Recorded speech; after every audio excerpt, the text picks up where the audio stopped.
Les saludo a todos en el incomparable nombre del Señor Jesucristo, a quien amamos y esperamos. Estamos estudiando los 7 pilares de la naciente iglesia ahí en Jerusalén, cuando comenzó el cristianismo, cuando comenzó la iglesia en el día de Pentecostés.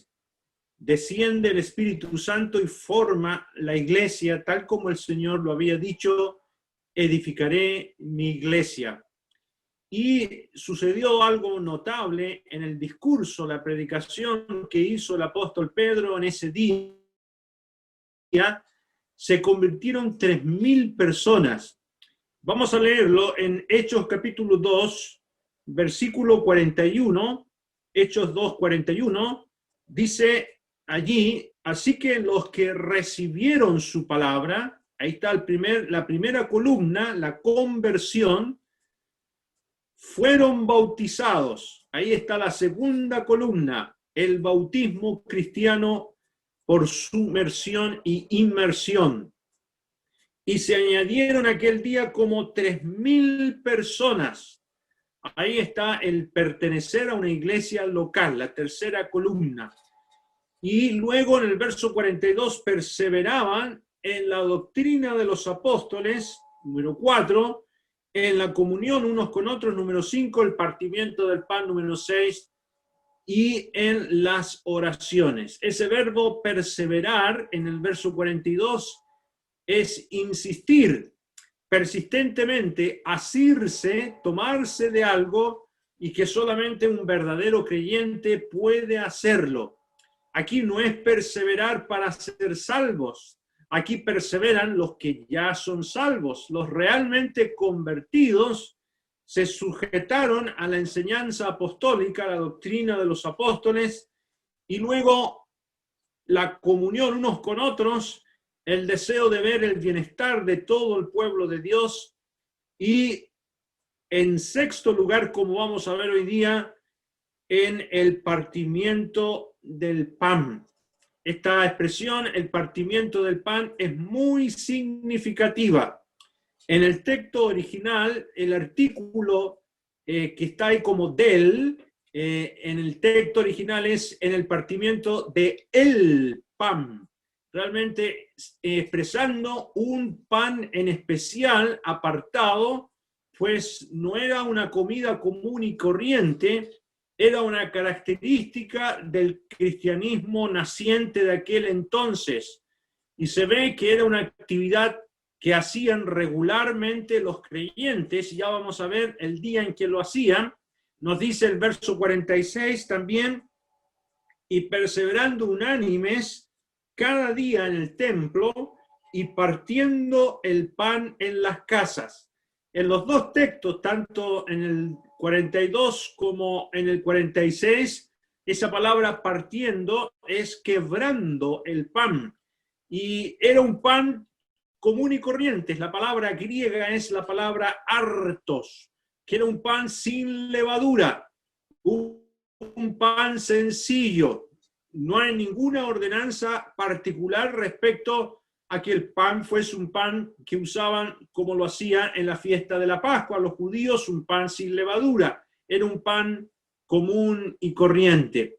Y esta comida o este partimiento del pan no es una comida casera como mal se supone, sino que era el partimiento de el pan, un pan especialmente cogido para un evento solemne que va a caracterizar una reunión de conmemoración.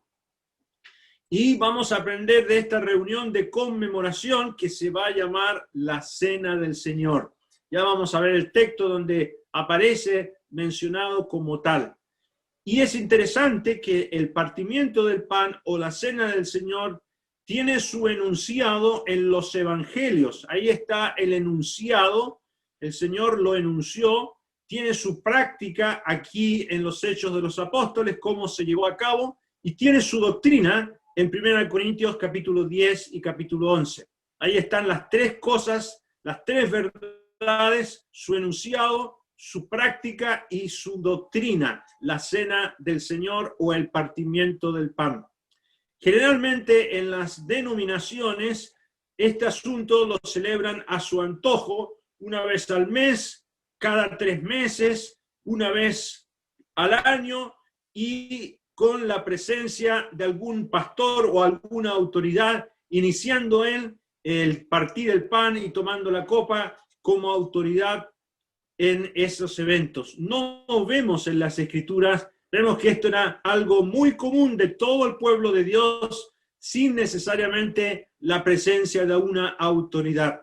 Y lo celebraban junto a todo el pueblo de Dios como una reunión específica y especial. Por eso es un aspecto muy importante de la vida cristiana naciente. Y esto se caracteriza también porque no se hacían pedacitos de pan o de galletitas o copitas, sino que, vamos a aprender, era un pan, el pan especialmente destinado para esta celebración, como lo vamos a aprender hoy día en el partimiento del pan, ¿ya? Y no se necesita la presencia de algún reverendo o algún pastor para que bendiga los símbolos, sino que sencillamente lo hacían los creyentes reunidos en el nombre del Señor.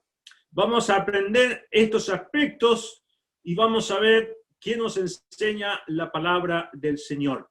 Es interesante que esta reunión, esta conmemoración, pertenece a un nuevo orden revelado, distinto al judaísmo que celebraban ellos la Pascua.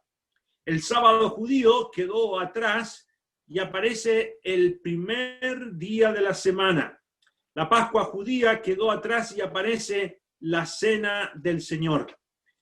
Por eso dice en 1 Corintios, si quieren me acompañan, en el capítulo número 5, en el verso número 7, el apóstol empieza a hablar aquí: limpiaos pues de la vieja levadura para que seáis nueva masa, sin levadura como sois, porque nuestra Pascua, que es Cristo, ya fue sacrificada por nosotros. Así que celebremos la fiesta no con la vieja levadura, ni con la levadura de malicia y de maldad, sino con panes sin levadura, de sinceridad y de verdad. Y se va viendo en 1 Corintios que el contexto de esta fiesta tiene que ver precisamente con lo que reemplazó la Pascua, la cena del Señor. Y aquí dice terminantemente que nuestra Pascua es Cristo, es el Señor. Y cuando nosotros nos reunimos para partir el pan, en la cena del Señor estamos haciendo memoria de que Él es nuestro Redentor, el que nos liberó de la esclavitud del pecado. De manera que hay un cambio notable desde el judaísmo al cristianismo en el libro de los Hechos de los Apóstoles.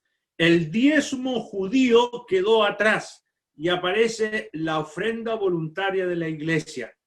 Esta expresión que hemos leído, el partimiento del pan, viene de la misma instrucción del Señor al inaugurar en el enunciado del partimiento del pan, en esa ocasión cuando se juntó con sus discípulos en el aposento alto. Si quieren me acompañan a Mateo 26, Mateo capítulo 26, en el verso 26, el Señor les dice, mientras comían, estaban comiendo la Pascua ellos, en ese día, un día viernes, tomó Jesús el pan y bendijo, y lo partió, y dio a sus discípulos, y dijo, tomad, comed, esto es mi cuerpo. Aquí nos dice que el Señor tomó ese pan en el verso 26, lo bendijo y bendijo, no lo bendijo al pan, sino que bendijo, adoró, habló bien a Dios. Y luego dice, lo partió. Aquí viene la verdad que encontramos en los Hechos de los Apóstoles, el partimiento del pan. Esa expresión que aparece en el verso 26, lo partió, significa literalmente lo quebró en dos y dio a sus discípulos para que lo comieran también. Y solamente los apóstoles con el Señor Jesús presenciaron esta institución. Judas no estuvo presente, él solamente estuvo en la ceremonia de la Pascua, luego se retiró para ir a vender al Señor, de manera que la inauguración del partimiento del pan es una reunión solamente para creyentes, para personas verdaderamente redimidas. Se quedaron esos 11 con el Señor para escuchar por primera vez esta inauguración del partimiento del pan o la cena del Señor. De modo que este sencillo acto de partir o quebrar el pan no es repartir en pedazos, sino partir en dos el pan y inaugurar esta actividad tan importante. Es un símbolo de lo que ocurrió con el mismo Señor en la cruz del Calvario, cuando Él se entregó por nosotros. Por eso Él dijo, tomad, comed, esto es mi cuerpo, ¿ya? Y cuando el Señor dijo esto, no dijo este. Y usted me dirá, ¿y qué tiene que ver eso? Porque ese esto es un pronombre demostrativo neutro, de manera que es un símbolo. Si el Señor hubiese dicho este, tendrían razón los católicos romanos con la doctrina de la transustanciación. Los católicos romanos creen que el pan se transforma en el cuerpo de Cristo. Los luteranos creen en la consubstanciación. No dicen abiertamente ellos que se transforma, pero dice que viene el cuerpo de Cristo a estar en ese pan que están usando. Todas esas aseveraciones son falsas. No hay ni un cambio de estructura en el pan. El Señor por eso ocupó ese pronombre demostrativo neutro, esto, que es un símbolo. El pan es un símbolo de lo que le ocurriría a Él cuando estuvo en la cruz del Calvario. Dios colocó sobre Él nuestros pecados, lo hizo pecado a Él y, por así decirlo, como se rasgó el templo de arriba abajo, el velo del templo de arriba abajo, así también se rasgó la vida del Señor, quebrantando su propia vida por el peso de nuestro pecado. Entonces, esas verdades quedan claras al mirar detenidamente que el Señor está haciendo un símbolo, tanto del pan como de la copa. Ahora quiero aprovechar, hermanos, ya que estamos mencionando al Señor reunido con los apóstoles de una manera presencial, podríamos preguntarnos, ¿podemos hoy día celebrar el partimiento del pan virtualmente? Yo sé que hay algunos hermanos que lo están haciendo, pero vamos a ver a la luz de la Escritura que para participar del partimiento del pan se requiere de la presencia física de la iglesia. El Señor partió el pan y lo dio a los asistentes, lo repartió a los asistentes. Es una reunión presencial. Y esto vamos a leerlo también en 1 Corintios, capítulo número 10. 1 Corintios, capítulo número 10. En el verso número 17, dice el apóstol Pablo, siendo uno solo el pan, nosotros, con ser muchos, somos un cuerpo, pues todos participamos de aquel mismo pan. Si usted lee detenidamente, va a descubrir que es necesario que sea un único pan. Léalo de nuevo. Siendo un solo pan, nosotros, con ser muchos, somos un cuerpo, pues todos participamos de aquel mismo pan. El pan, como se desprende, tiene que ser uno solo. Y esto ha estado escrito desde siempre.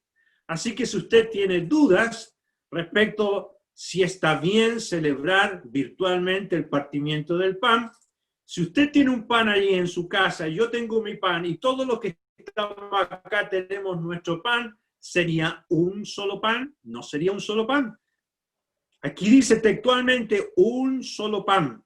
También dice que participamos de aquel mismo pan. Esa expresión participar, ¿no es cierto? Dice el versículo número 17, nosotros con ser muchos somos un cuerpo, pues todos participamos. Todos tenemos que participar de ese único pan. Literalmente el texto dice, aquel único pan, es un pan, ¿ya? Y esto requiere la reunión presencial de la iglesia, cosa que estamos limitados hoy día. Para participar de aquel único pan, usted y yo tenemos que estar presencialmente allí para poder participar. Esa expresión participar también se refiere al hecho de que el Señor, cuando estuvo con los discípulos, ese único pan lo pasó a ellos ya partido y los discípulos siguieron sacando de esa porción. Entonces, ¿por qué tiene que haber un único pan?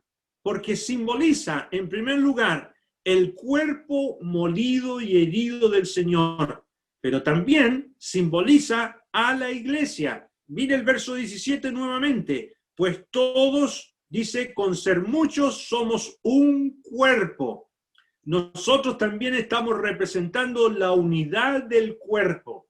Y cuando estamos separados virtualmente, no estamos representando la unidad del cuerpo. Tenemos que estar ahí juntos participando de ese único pan para representar literalmente esa unidad. Entonces, ese único pan representa esa unidad de muchos miembros y si lo hacemos virtualmente, cada uno tendría su propia cena en su casa y eso estaría contradiciendo la verdad de la unidad de la iglesia. De manera que tiene que ser presencial, participativo, el tema de participar del partimiento del pan. El Señor también dijo lo mismo de la copa. Si quieren me acompañan nuevamente al Evangelio de Mateo, Mateo capítulo 26, ahí en el verso 27, dijo el Señor, y tomando la copa, y habiendo dado gracias, les dio, diciendo, bebed de ella todos, una única copa, porque esto es mi sangre del nuevo pacto, que por muchos se derrama para remisión de los pecados. Una sola copa de la cual beben todos. Eso también nos muestra la necesidad que la reunión tiene que ser presencial. Y el Señor dijo, esto es mi sangre. Nuevamente está diciendo que es un símbolo. ¿Y cuál es el símbolo? ¿La copa o el vino? La copa, porque el Señor tomó la copa. Él dijo, esto es mi sangre. Está hablando el Señor ¿de qué? Está hablando de la sangre del nuevo pacto. Está hablando de la copa como símbolo de ese nuevo pacto que habló Jeremías en el capítulo 31, que vendría un tiempo en que Israel iba a tener un corazón nuevo, iba a tener un espíritu nuevo, y iba a tener una nueva relación por el Espíritu Santo dentro de ellos. Nosotros hoy día estamos gozando de ese nuevo pacto. El nuevo pacto no es con nosotros, es con Israel. Pero Dios lo ha adelantado para nosotros, estamos ya disfrutando y por eso podemos celebrar este símbolo del nuevo pacto, disfrutándolo como el Señor lo dejó instituido. Pero hemos de notar que el símbolo no es el vino, el símbolo es la copa. Vamos a leer esto en 1 Corintios 10 también. Aquí está la doctrina, en el verso número 16. Dice, la copa de bendición que bendecimos. No habla del vino. No dice el vino de bendición, dice la copa de bendición que bendecimos. no es la comunión de la sangre de Cristo. Fíjense que se está hablando de la copa relacionada con la sangre de Cristo. El pan que partimos no es la comunión del cuerpo de Cristo. Aquí están los dos símbolos en el verso número 16, la copa y el pan. Esos son los dos símbolos que se usan en la cena del Señor. No dice el vino de bendición, sino que la copa de bendición. ¿Y por qué habla de bendecimos? Porque hablamos respecto de lo que significa. No es que oremos para que el Señor bendiga ese contenido y no nos haga mal para el estómago. Hay hermanos que creen que eso es bendecir cuando dan gracias por los alimentos. No, bendecir cuando damos gracias por los alimentos es hablar bien de Dios, adorarle, decirle, Padre, gracias por lo que me das, porque viene de tu mano. Y cuando bendecimos en la cena del Señor, también estamos hablando bien de Dios, porque a Él no lo podemos bendecir. ¿Qué le vamos a bendecir a Dios? Sino que hablamos bien de su persona y lo adoramos. Y los símbolos, entonces, son el pan y la copa. Ahora, uno se puede preguntar, ¿por qué usamos vino? Por dos razones. La primera razón es que el Señor en los evangelios habla del fruto de la vid. Ahí en Mateo 26, volvamos a Mateo 26, en el verso número 29, el Señor dijo, y os digo que desde ahora no beberé más de este fruto de la vid hasta aquel día en que lo beba nuevo con vosotros en el reino de mi Padre. El Señor aquí no usó vino, sino fruto de la vid, que podríamos decir jugo de uva. Y nosotros sabemos que el vino procede del fruto de la vid. El vino fermentado, el fruto de la vid fermentado llega a ser vino. Pero ¿por qué usamos vino si no se usó vino por el Señor, sino jugo de uva? Aquí viene la segunda razón. Porque en 1 Corintios, vamos a ir capítulo 11, 1 Corintios capítulo 11, cuando los corintios están celebrando la cena del Señor, en el verso 20 les dice, cuando pues os reunís, vosotros, esto no es comer la cena del Señor. Aquí el Espíritu Santo cambia el concepto de partimiento del pan y lo llama la cena del Señor. Es la única vez en que aparece este concepto. Verso 21. Porque al comer, cada uno se adelanta a tomar su propia cena, uno tiene hambre y otro se embriaga. Aquí tenemos un antecedente interesante. Nadie se embriaga con fruto de la vid. Nadie se embriaga con jugo de uva. ¿Con qué se embriaga uno? Con vino. Entonces se deduce que lo que se usaba en la cena del Señor era vino. Y por eso usamos vino. Y entendemos que el Espíritu Santo autorizó el uso del vino en la cena del Señor. Y es interesante esto porque el vino tiene un contenido de alcohol que lo hace antiséptico en su contenido de alcohol, de manera que todos podemos participar de esta misma copa. Pero no es un anti-COVID. Igual nos contaminaríamos si fuéramos a participar presencialmente de la cena del Señor. Ahora, esta práctica, la cena o el partimiento del pan, pasó a ser una de las reuniones más importantes de la iglesia. Note, hermanos, que en las 7 columnas no se menciona la evangelización o la predicación del evangelio. Se menciona la doctrina de los apóstoles, se menciona el partimiento del pan, se menciona la comunión unos con otros, se menciona las oraciones. La evangelización es muy importante, pero más importante, hermanos, son estas columnas que hacen que una iglesia sea sana preparada para la evangelización y la divulgación del evangelio y para ir a predicar el evangelio.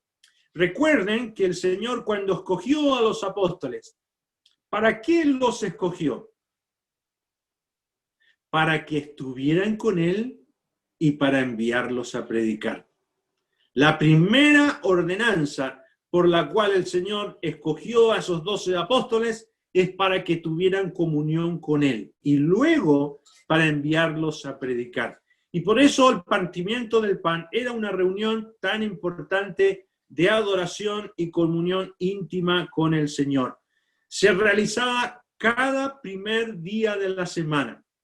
¿Dónde podemos distinguir esto? Vamos al capítulo 20 de Hechos 20, en el libro de los Hechos, capítulo número 20, en el versículo número 5.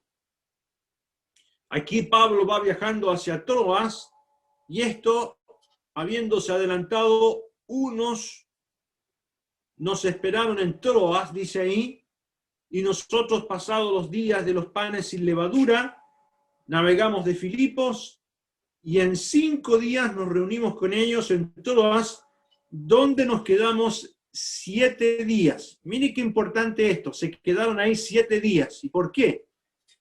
Verso 7. El primer día de la semana, o sea, el 8º día, reunidos los discípulos para partir el pan, Pablo les enseñaba habiendo de salir al día siguiente y alargó el discurso hasta la medianoche.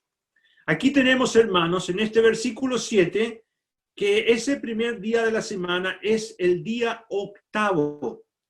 ¿Y qué es lo que es eso? Un domingo.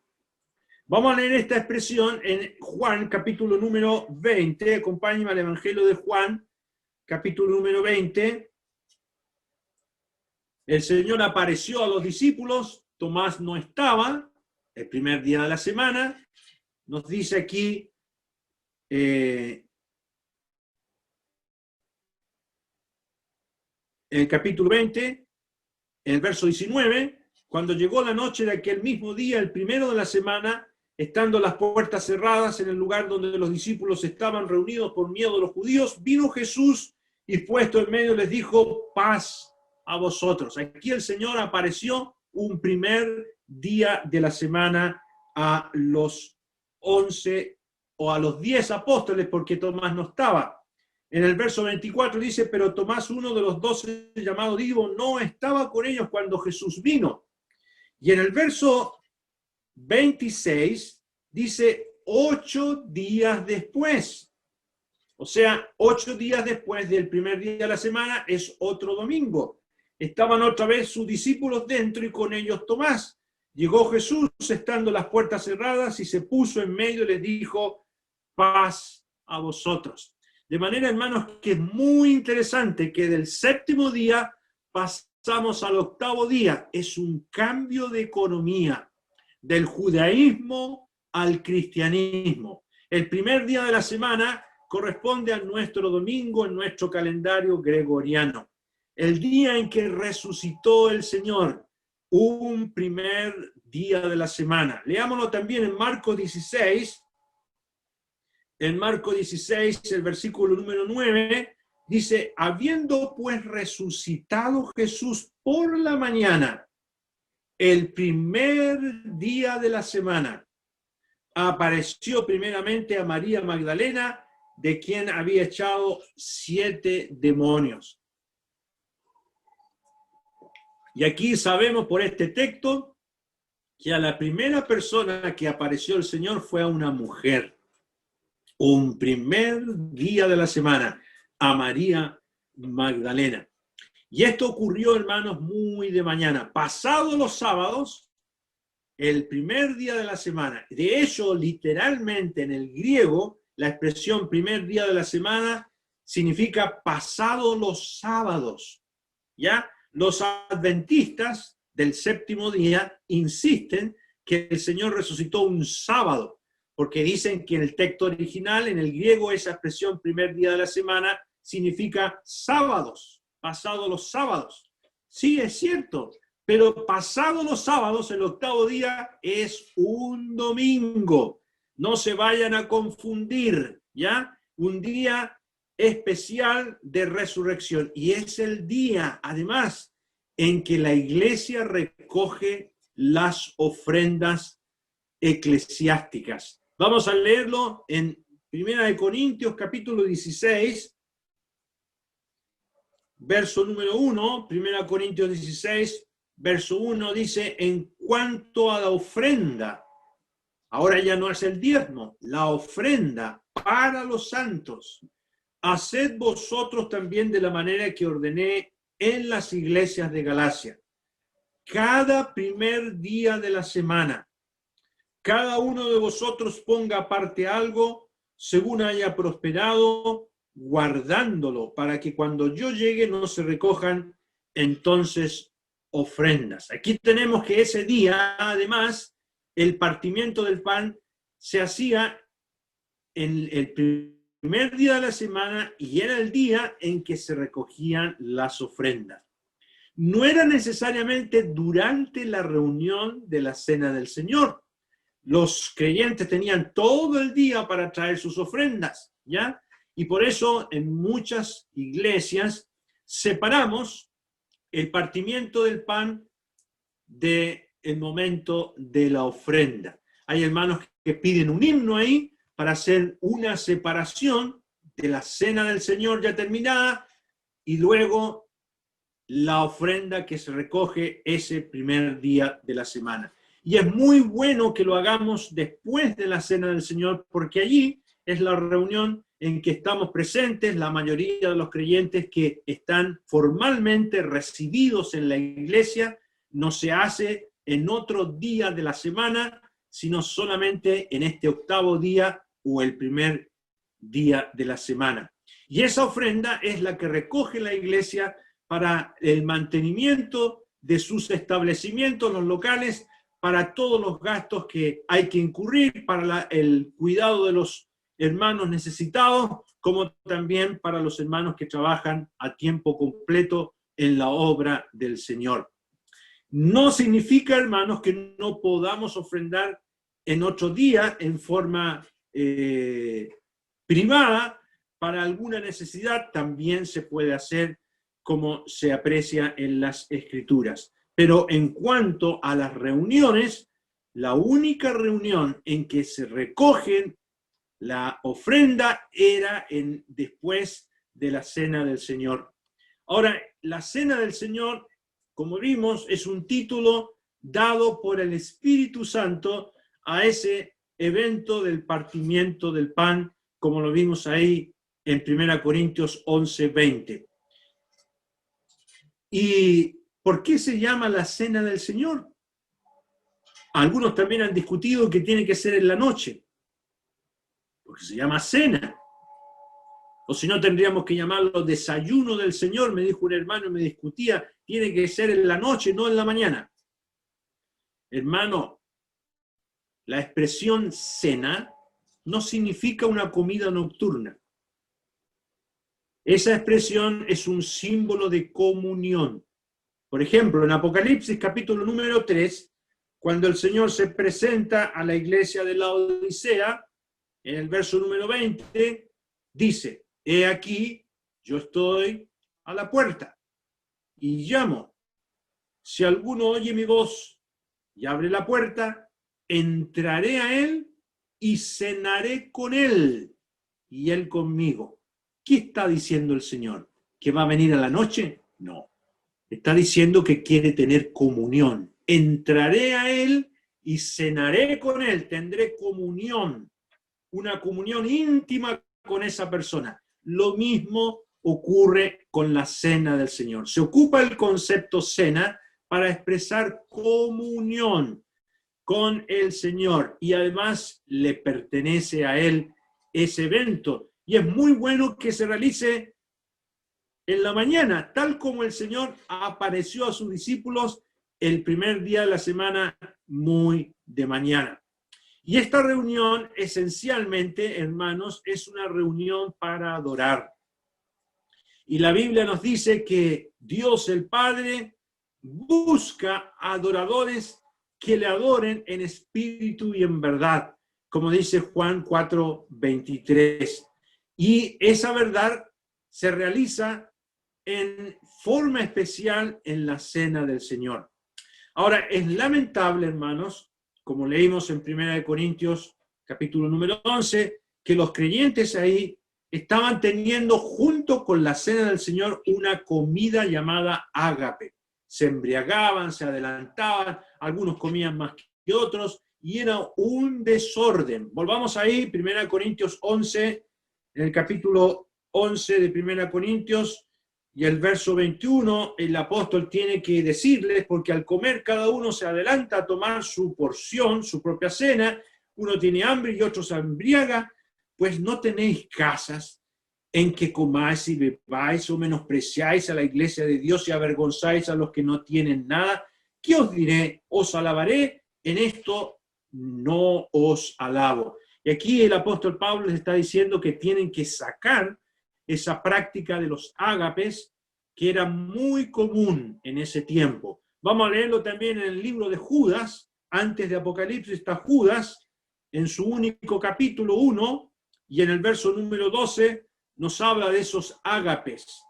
Dice ahí en el verso 12, estos son manchas en vuestros ágapes, que comiendo impúdicamente con vosotros se apacientan a sí mismos, nubes sin agua llevadas de acá para allá por los vientos, árboles otoñales sin fruto 2 veces muertos y desarraigados. Está hablando de aquellos carnales y naturales que no eran del Señor y que venían a comer, ¿ya? Hay hermanos que les gusta tener estas actividades y comilonas para que la gente venga y escuche el Evangelio y realmente se transforma en una comilona y no se convierte nadie.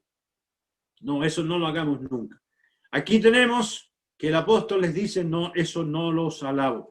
Y por eso nosotros celebramos la Cena del Señor como un evento especial y único para adorar al Señor. ¿Ya? Es una reunión de adoración. Es un recuerdo de lo acontecido con el Señor como nuestro Cordero Pascual.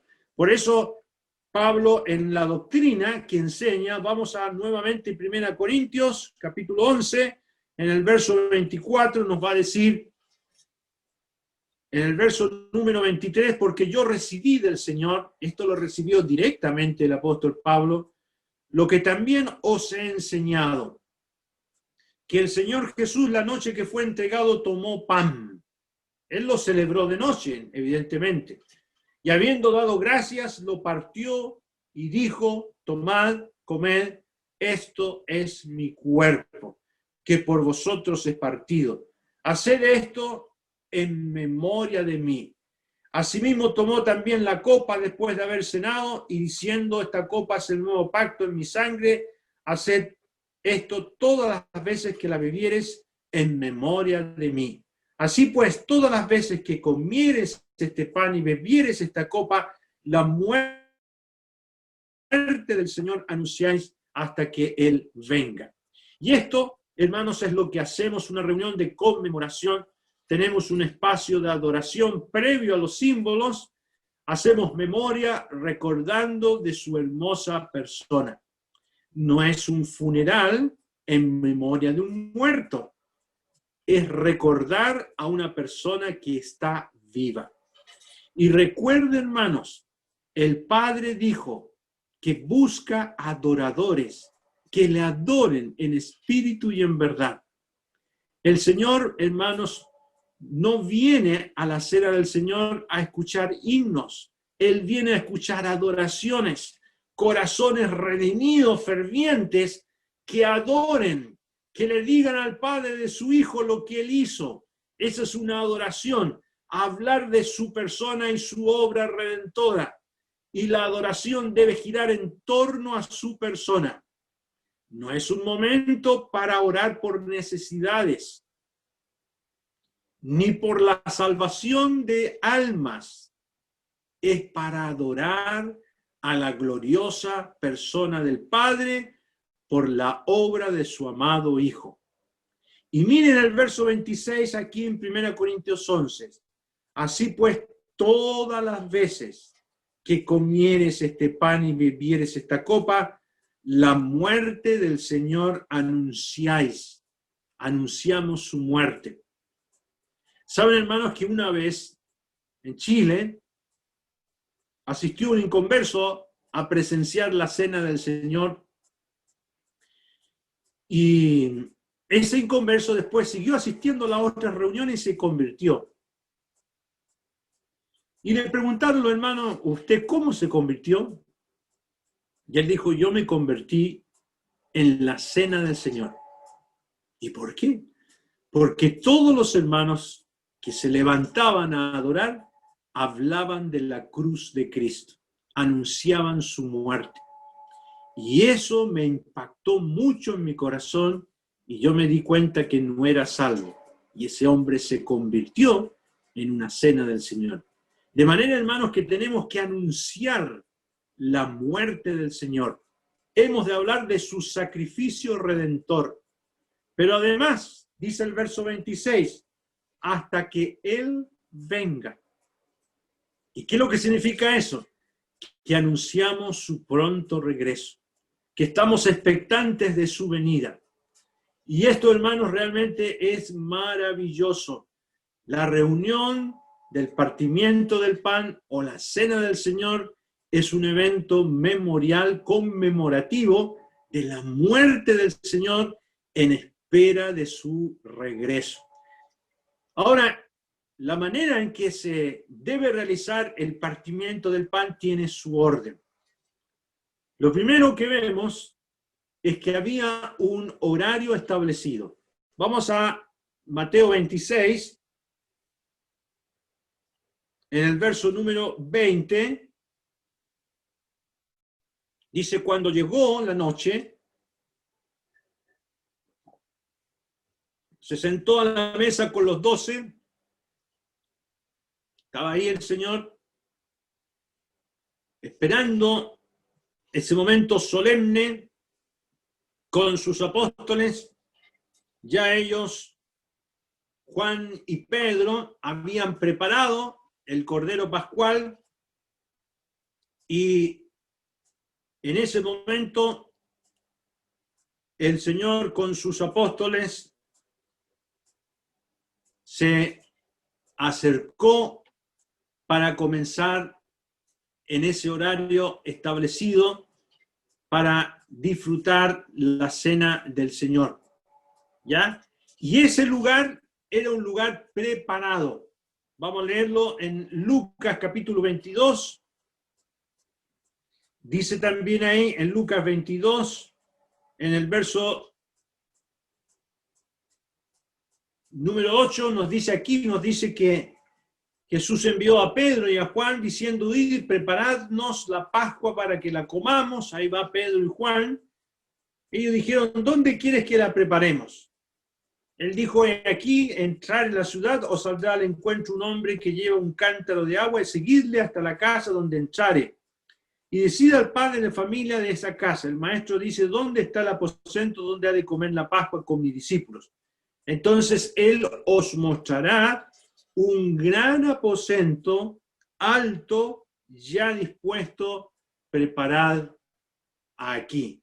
Allí era el lugar destinado, preparado, ese padre de familia ya tenía todo listo, donde los discípulos habrían de ir junto con el Señor. Fueron pues en el verso 13 y hallaron como les había dicho, prepararon la Pascua, y el verso 14 dice, cuando era la hora, se sentó a la mesa y con él los apóstoles. Bueno, antes de esta pandemia, hermanos, algunos de nosotros teníamos la costumbre de llegar 5, 10, 15 y media hora atrasados. No, aquí nos habla, hermanos, de que el Señor ya estaba presente antes que comenzara el partimiento del pan. En ese caso, la Pascua. Ellos estaban esperando, estaban ahí, y cuando llegó la hora, se sentó con los discípulos y se dio inicio a esta reunión. De manera, hermanos, que cuando volvamos a la normalidad, no sabemos cuándo, y estamos presentes en la cena del Señor, tenemos que llegar antes.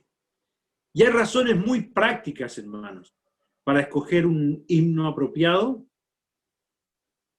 para volver a releer la palabra que el Señor nos dio durante la semana como adoración, y poder leer y ver qué le voy a entregar a Dios, de manera que cada varón, como sacerdote que puede adorar, en ese momento de adoración pueda hacerlo con libertad.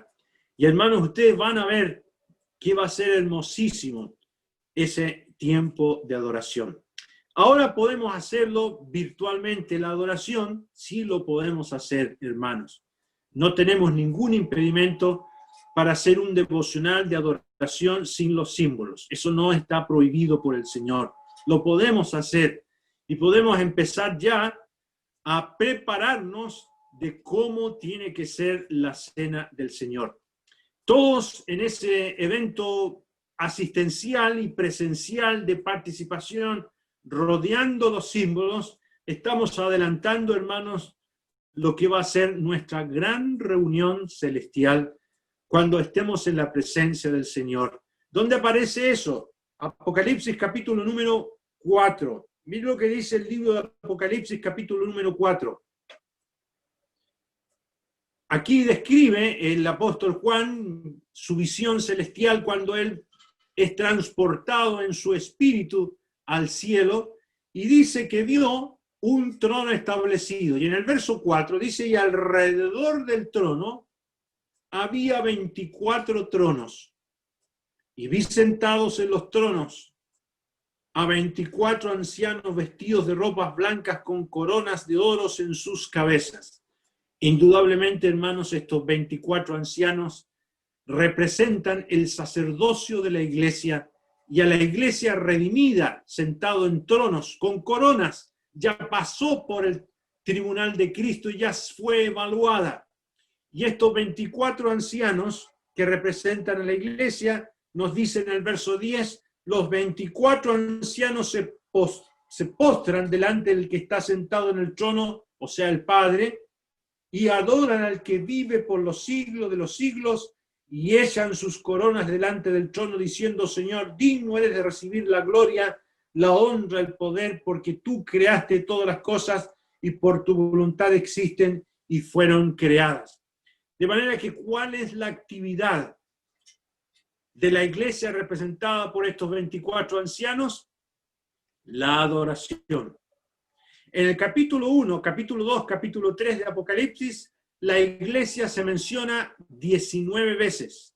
Después no aparece el vocablo eclesia, pero sí aparecen estos 24 ancianos. Y en el capítulo 19 aparece como la esposa del Cordero. Y en el capítulo 20 aparece como la ciudad santa, la nueva Jerusalén que desciende del cielo de Dios.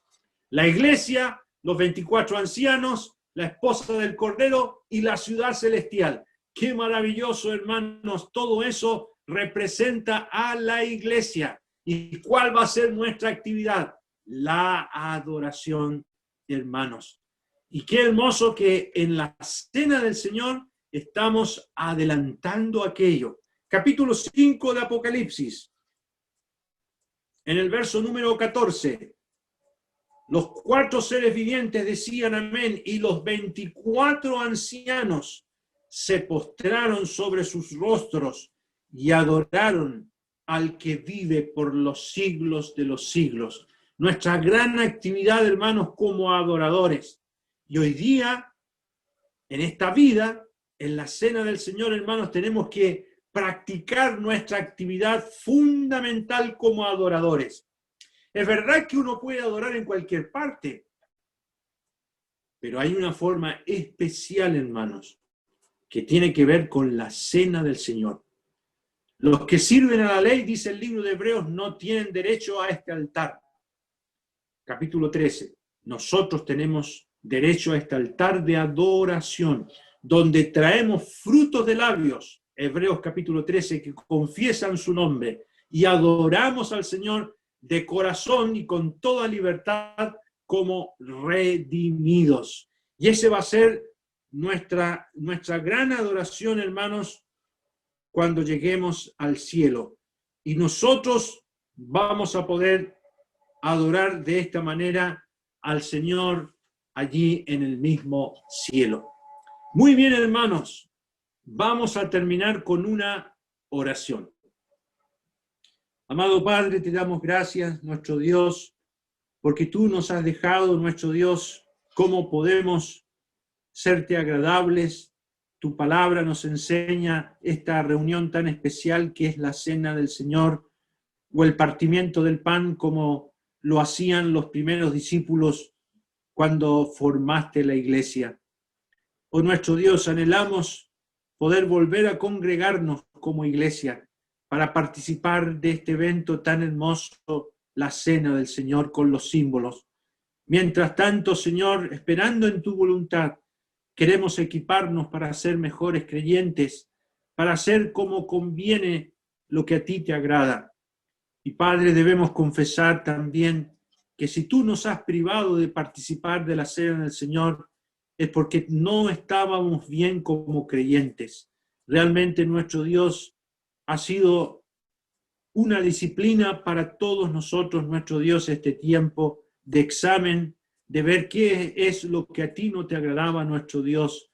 Te pedimos que nos des discernimiento, que nos ayudes, nuestro Dios, a evaluarnos como los corintios no estaban celebrando la cena del Señor convenientemente y tú tuviste que juzgarles.